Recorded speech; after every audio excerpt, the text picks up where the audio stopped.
Hey, this is kind of interesting, and I think it's a good opportunity for an important discussion. MSNBC host Joy Ann Reid, Joy Reid, I guess she goes by now, on Tuesday, she was accused of Islamophobia over some remarks that she made on the Monday evening program, where she kind of equated radicalized Trump supporters to, quote, the way Muslims act. And of course, that doesn't sound good, and she is rightly being criticized. And I think this was actually a missed opportunity to bring something to the forefront that is a really important discussion to have. So the setup is that they were having a panel on her program about President Trump not denouncing his supporters' role in the in being violent at protests in Kenosha and in Portland. And after noting how Trump liked a tweet praising vigilante Kyle Rittenhouse and cheering pro-Trump demonstrators in Portland, Reid tried to make a point about the president radicalizing his base, and it's sounding like the way Muslims act. It doesn't sound good, and it wasn't good. Take a look at the video. When leaders, let's say in the Muslim world, talk a lot of violent talk and encourage their supporters to be willing to commit violence, including on their own bodies, in order to win against whoever they decide is the enemy. We in the U.S. media describe that as they are radicalizing those people, particularly when they're radicalizing young people. That's how we talk about the way Muslims act. When you see what Donald Trump is doing, is that any different from what we describe as radicalizing people? I don't believe so. So Joy Reid is being rightly criticized here because she's saying, oh, so all Muslims are radical. She's using language where she says the most radical Trumpists are like Muslims generally. And of course, that couldn't be further from the truth. We've got over 1 million Muslims. The overwhelming majority, as we all know, are not radicals and they're not violent and all of that stuff. But there was really an opportunity here to have an important conversation. The conversation to be had, and I would have been, with only a slight change to wording, Joy Reid would have been able to do it. The conversation is extremism starts to look the same anytime religious fanaticism or cult-like behavior is at play.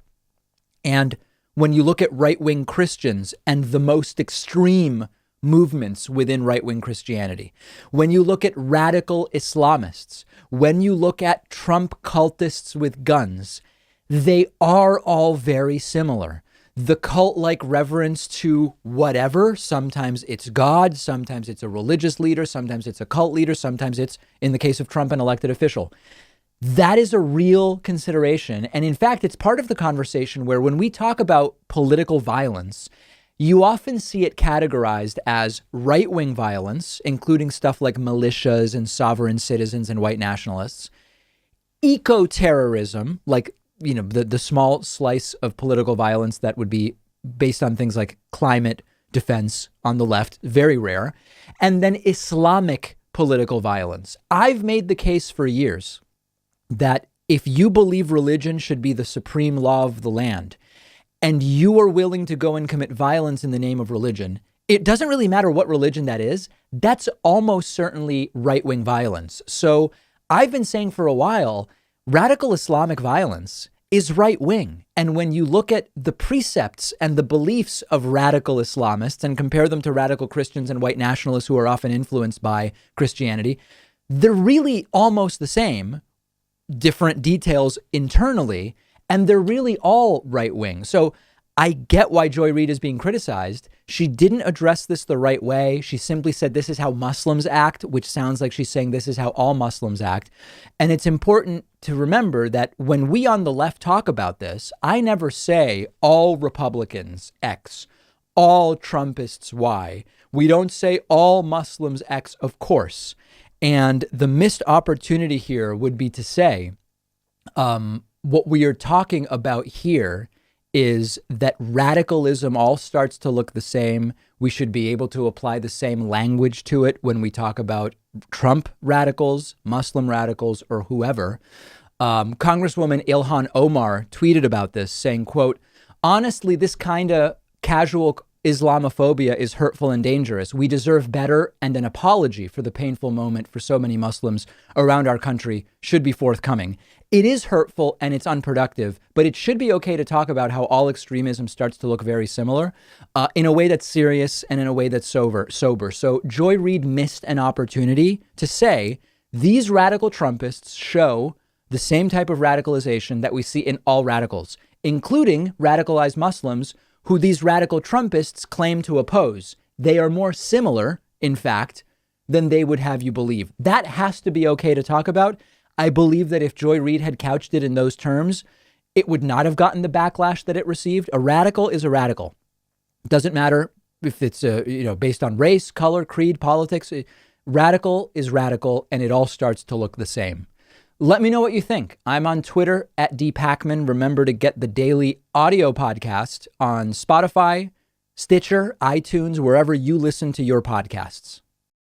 If you love feeding your intellectual curiosity, but you're always struggling to find the time, check out one of my all-time favorite apps called Blinkist. Blinkist lets you consume an entire book on your way home from work. They take thousands of popular nonfiction books, condense each one into text or audio that you can get through in just 15 minutes, and you get all of the important core ideas and information from that book. It's perfect if you don't have enough time to do all the reading you want to do, or if you just want to sample a book before you buy the entire thing. I recently read A Brief History of Time, of course, by the great Stephen Hawking. This is a book that I have been aware of for so long, and other things got in the way, and it was fantastic to check it out on Blinkist. Blinkist has books on politics, philosophy, science. They have 27 different nonfiction categories, and a subscription is only about $8 a month, and you get the entire library. But you can try it totally free and get 25% off a subscription when you go to Blinkist.com/Pakman. I've put the link right underneath this video.